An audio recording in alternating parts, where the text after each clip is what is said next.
It starts or Yup. What's up, y'all? Welcome back to the Keys to Dream podcast. You didn't expect me to just hit that like that, did you? And I did not. I was trying to get. Listen, this little podcast you decided to do at 12 in the morning. Don't be mad at me because Wait. I did not decide to do this podcast at 12 o'clock in the morning. I decided to do this podcast at 5 p.m. No. And then when I came home, you was not ready. No, I said I had things to do and I was coming back to it and I was ready at like 10.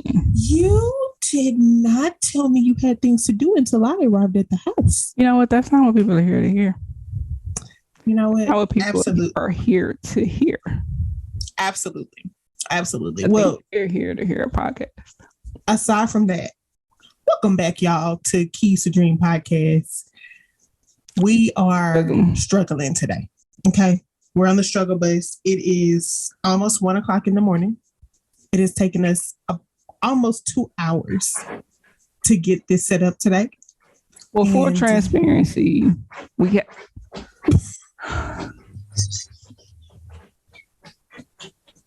This is the type of night that we're having. That's the dog scratching in the background to find his spot so that he can go to sleep. Because even he said, you know what? I don't really got time for this. And y'all are doing a lot right now. And I'm just going to go to bed. Right. I'm going to scratch my spot very aggressively until I find it. And then I'm going to go to bed. That's where we are.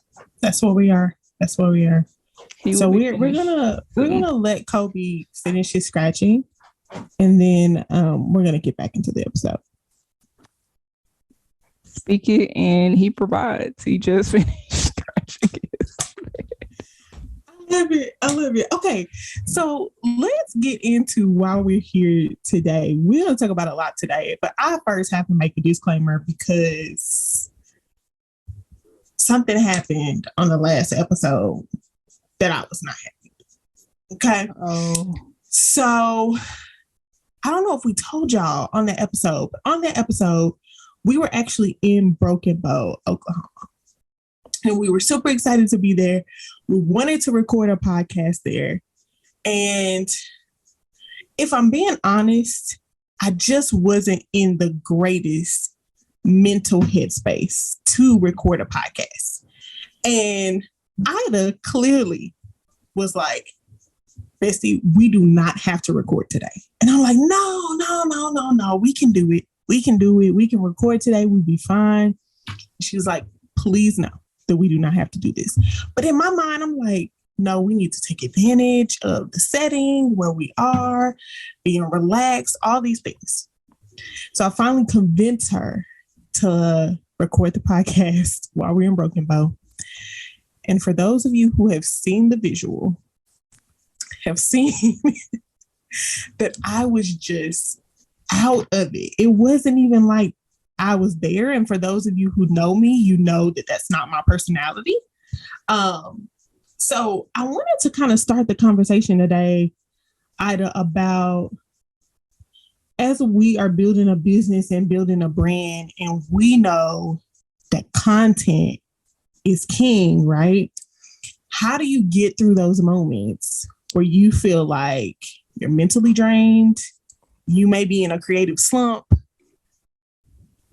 and still push through to create content? So we're doing quizzes at 1 o'clock. Got it. Yeah, I told you there were going to be questions. That's where this was going. Okay. That's a great question. I think for me, I've hit different spots with it. At certain points, I've been like, okay, I just don't got it.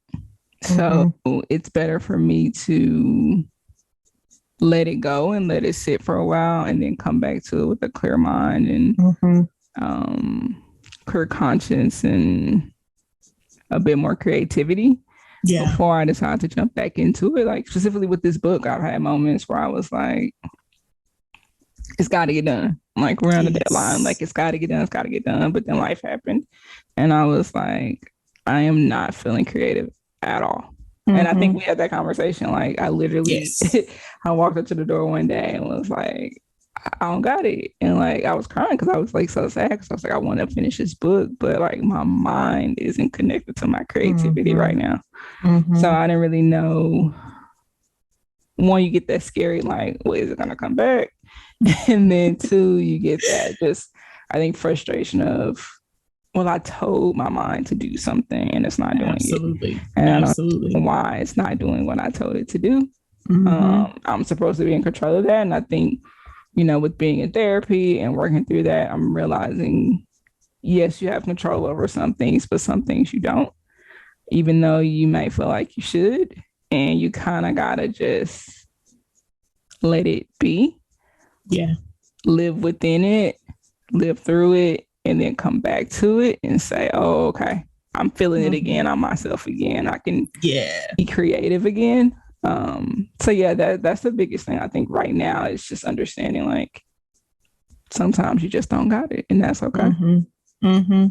No, I like that. I like that because in that moment, I knew I didn't have it, but I thought I could muster up the strength. And it wasn't until I saw myself back on Mm-hmm. camera that I Which was like, for everyone listening, I oh, specifically told her, you don't feel like you want to do this right now or you can't do this right now. No, no, she no, no, did. no. I can't. Most of them, I'm like, I'm looking at your face. Like I can tell. She Like did. you're not She meant to did. be here. Let's do it anyways. Okay, cool. It ended up being a great podcast. I'm glad Yeah, that we were able to get something out while we were there. absolutely. But yeah, you can clearly see like mentally she just wasn't there. And that's okay. Like we have our days. Yeah, yeah, yeah. So I just want to say thank you for always having my back in that way and just letting me know that it's okay if I'm not feeling creative at that moment. And for those of you who don't know, Ida is our illustrator for Raj Can Do Anything. So today's episode is all about her illustration process. We're just kind of get to know Ida a little bit more today. So she has not heard these questions either. So she's really anxious about hearing what questions I have for her. But I know she's going to kill it. They better be good. Because listen, I'm going to come back with some questions of my own. Depending on how this goes. Well, the first one, of course, has to be, how did you get into illustration? What was your driving force behind your career path, your artistry? What did that look like for you? Oof. I mean, I've been drawing as long as I can remember, to be honest. I started so long ago. I don't remember a time where I didn't draw, to be honest. It was just always something I was naturally good at.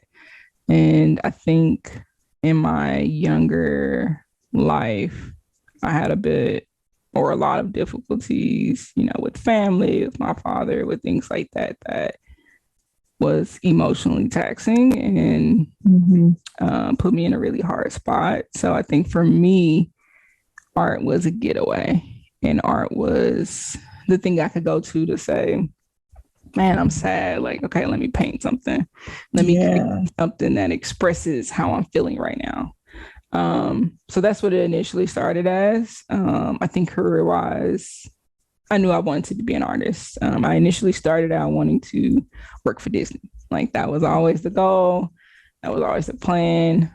Went to art school to do that and then realized, man, it's only a handful of folks that get to do that. And you have to be the best of the best. And I wanted just, excuse me, a bit more security in my career that I was deciding to go with. So they were like, you could be a graphic designer. There's a lot of jobs out there for that. So I went to art school, got my bachelor's of fine art with a major in graphic design. And I actually started as an intern illustrator at a marketing agency. Full transparency, I never ever intended on working at a marketing agency. It was never the goal. It was never the plan. It just kind of happened that way. And then I think getting into that field, I was like, oh, there's jobs here and there's Yeah. opportunity here and there's things that you can do to get ahead here. And I think, being an artist, being a person of color, you're never really told that those careers are out there or that you can Mm-hmm. do this as a career. Like I was never Yeah. sat down and said like, well, if you want to be an artist, like these are the things that you can do as an artist. So I Mm-hmm. think coming in as an illustrator, I was like, okay, like I could do this. So I interned as an illustrator, became a junior art director, and literally have been stepping stone in it to now I'm an associate creative director at an agency that I really love and excited about the work that we're doing. But I think the drive for it all at one point for me was, again, I said I had like a tumultuous relationship with my father. And I think for me, my drive was like, I want to do something and be somebody that makes him upset that he missed it.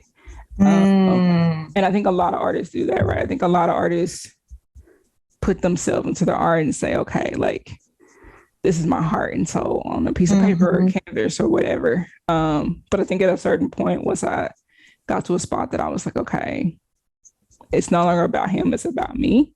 I had to Right. reconfigure what the drive was. I had to really decide, like, do you really like this? Or were you doing it for this Yes. particular reason?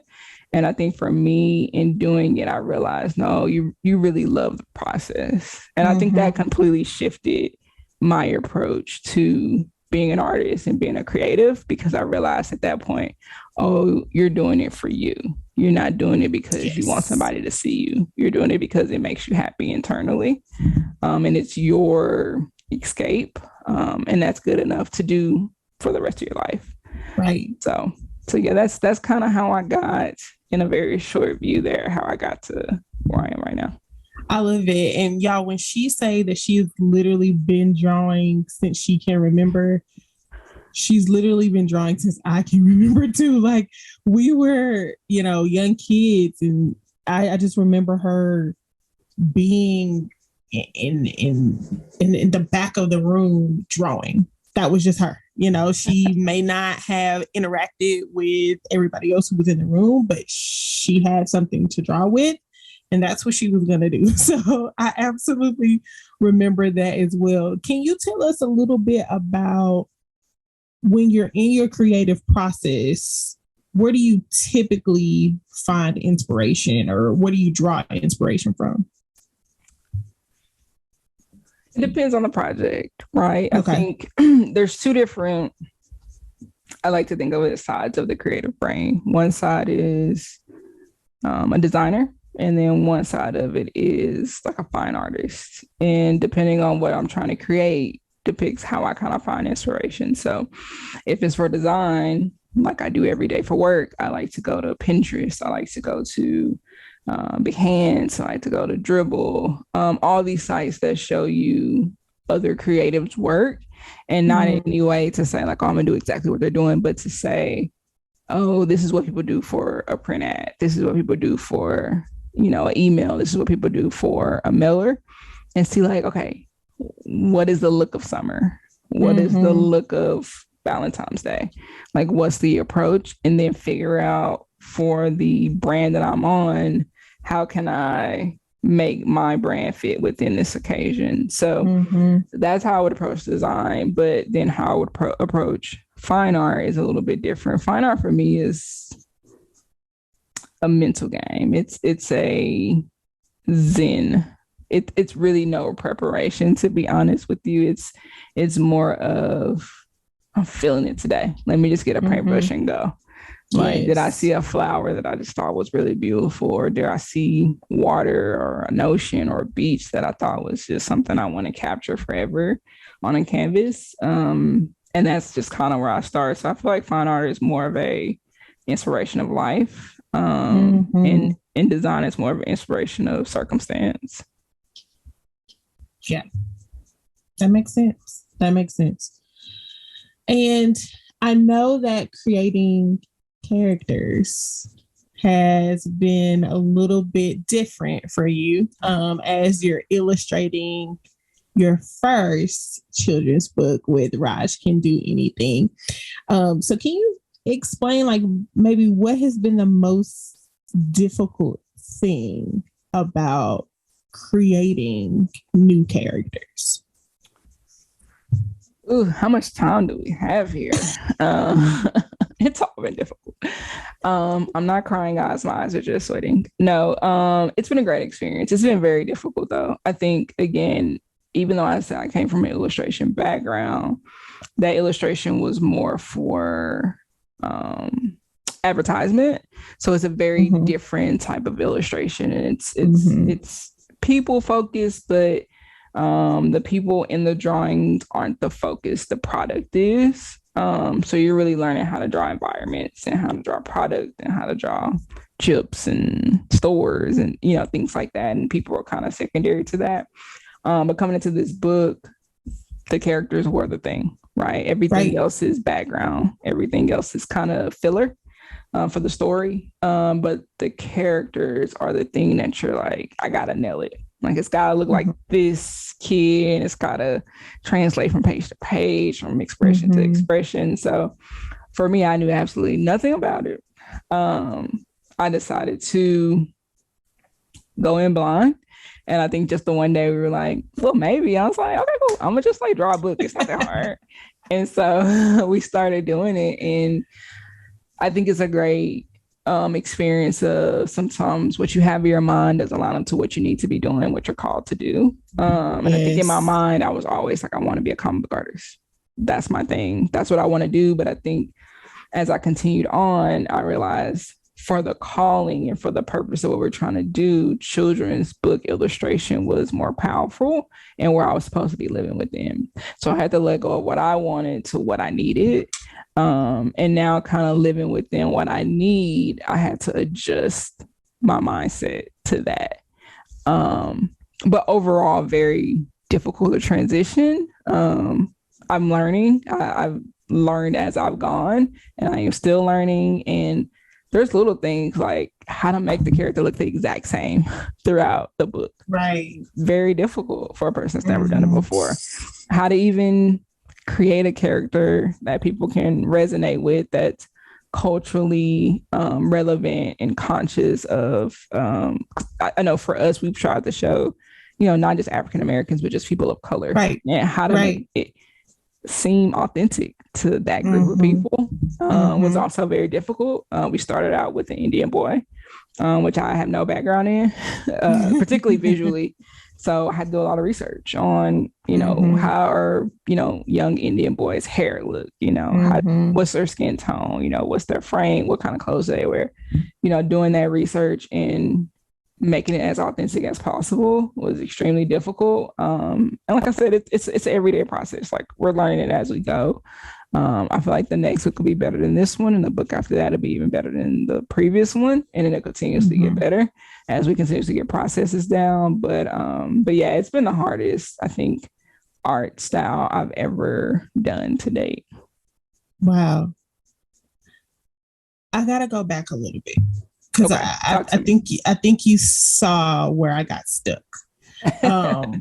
And for those of you who are listening and not watching, she just said something so profound that just really sat deep in my heart when she said it.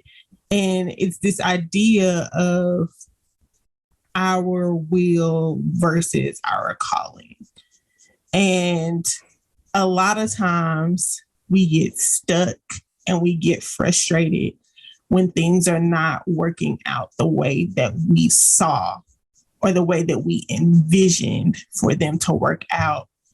When the truth to the matter is that we had planned was not our purpose or our calling anyway. And y'all will hear us talk more about this as we kind of go through this journey. But we started in a totally different place than where we are right now.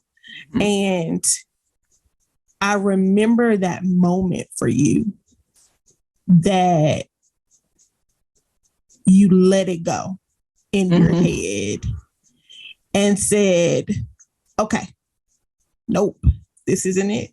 It's not working. It's not working this way. I have to let it go. And you let it go. And the moment you It let it flowed. go, It flowed it flowed. from that point on. From that moment on, it was like clockwork. Like you were cranking out drawings like I had never seen before.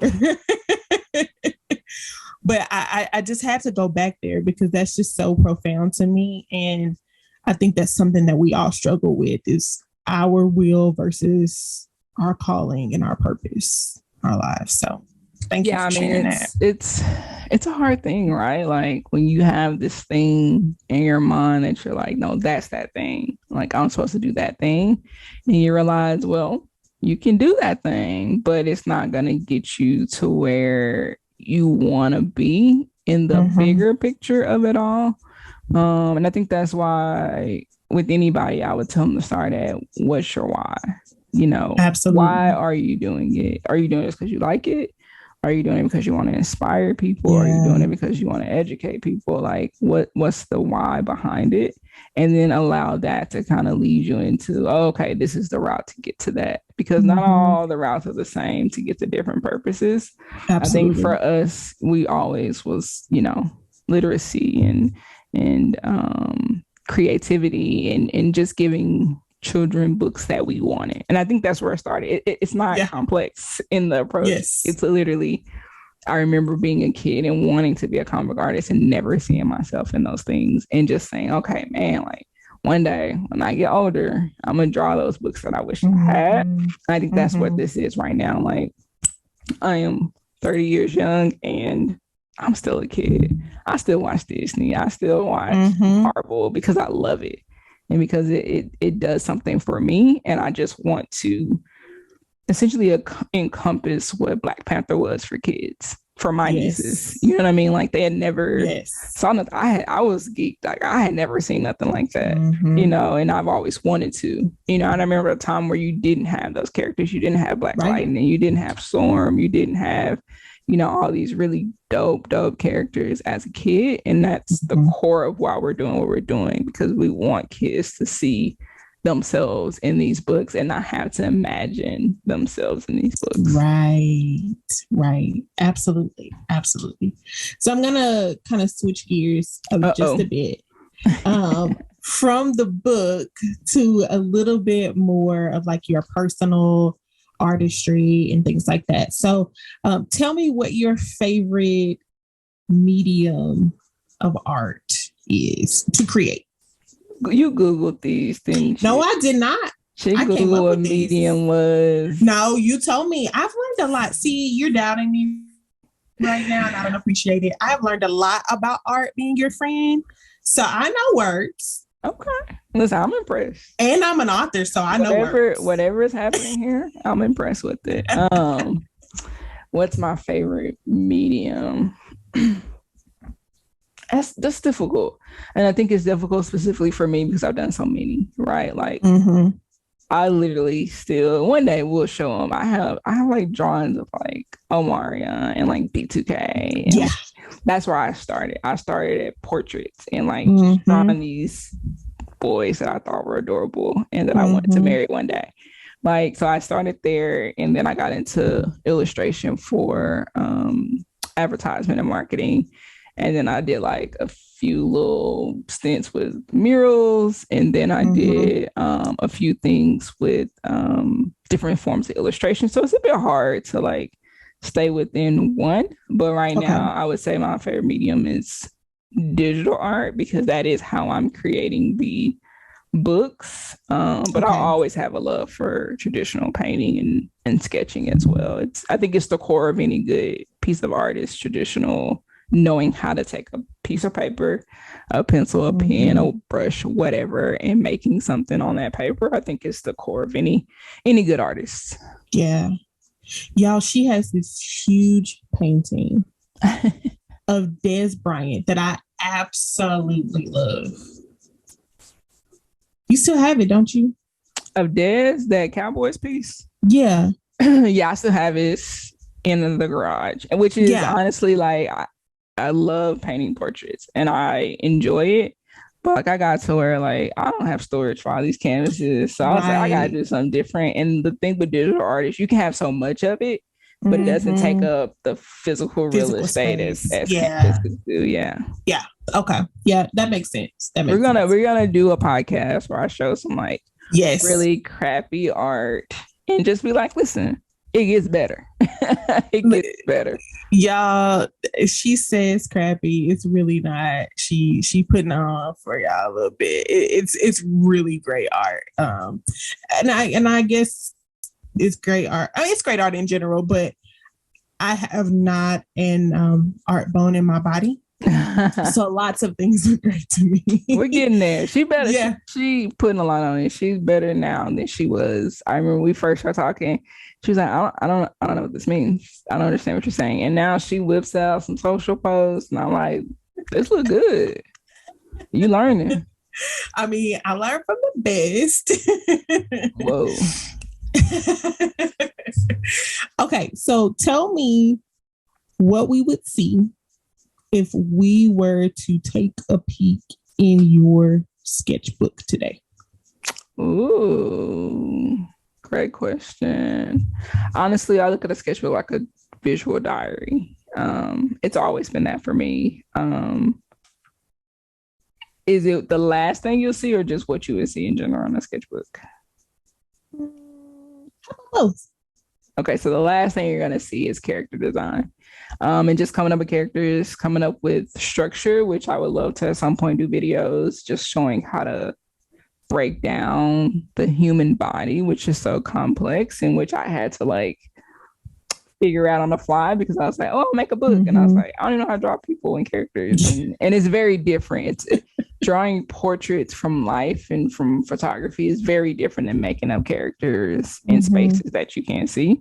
So it's a very different approach to it. So a lot of character design, a lot of cubes and spheres and cones and prisms and basic shapes that you use as the base to any drawing that you create. So a lot of that stuff. But in general, throughout my sketchbook, you'll see quotes, you'll see messages, you'll see journaling, you'll see sketches of people, sketches of plants, you'll see ink, you'll see pencils, you'll see it all really in the sketchbook. And I think that's what a sketchbook is for. It's to be messy. It's to take everything in your mind and just put it in a place. And it's I think it's really dope to go back and look back through it and see all the, you know, ebbs and flows of it all in your sketchbook. I like it. I like it.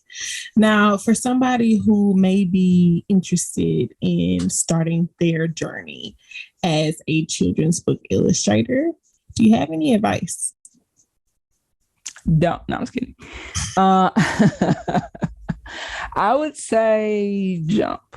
I am a planner. I am a researcher. I am a perfectionist. And I think I had to realize in doing this book, perfection is the death of all good ideas.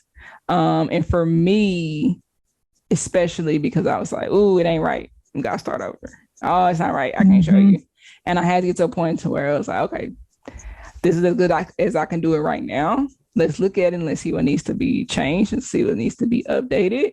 But if I waited for it to be perfect, I would be waiting forever, to be honest. And I think that a lot of artists are like that. A lot of artists are like, it's got to be that thing before I show anybody, for anybody to lay their eyes on it. And you can't do it because you'll never get started. And getting started is the hardest part. You figure out the rest as you go. But getting started and like putting paper to pencil or ideas to whatever, that's the hardest go. So if I could give anybody a base of advice to really, really, really doing this, is do not allow perfection to hold you back.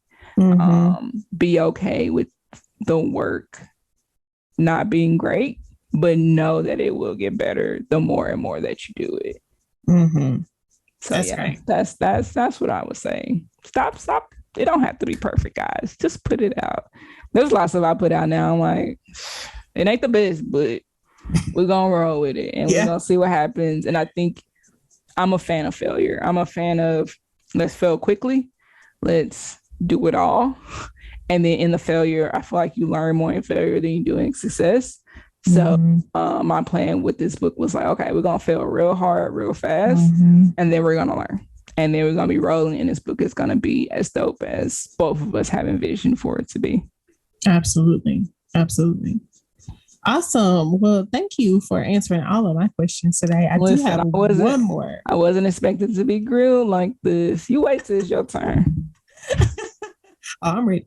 I stay ready. Oh, you stay ready, so you don't got to get ready. I knew where you was going. I have one last question before we head out today.